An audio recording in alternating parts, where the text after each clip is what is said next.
one and a half hour na biyahe, Lingayen to mga Tarong. Dito na nga ako sa way ng Daang Kalikasan. So, explore ko muna yung Daang Kalikasan ngayon. Titignan ko yung pinaka magandang view. Tapos, isi-share ko sa inyo. So stay put lang kayo mga kapasyon. Patapusin mo to. Bye!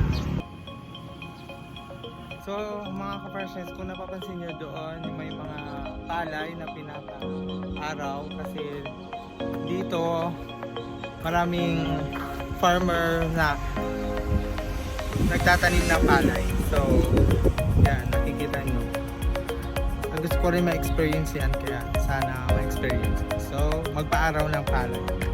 So, habang naghihintay ako ng tricycle dito, dahil pupunta ako dun sa pinaka peak ng siguro sa pinakamataas, yung magandang view. Wala mo ng tricycle eh. So, naghihintay ako, wait lang muna.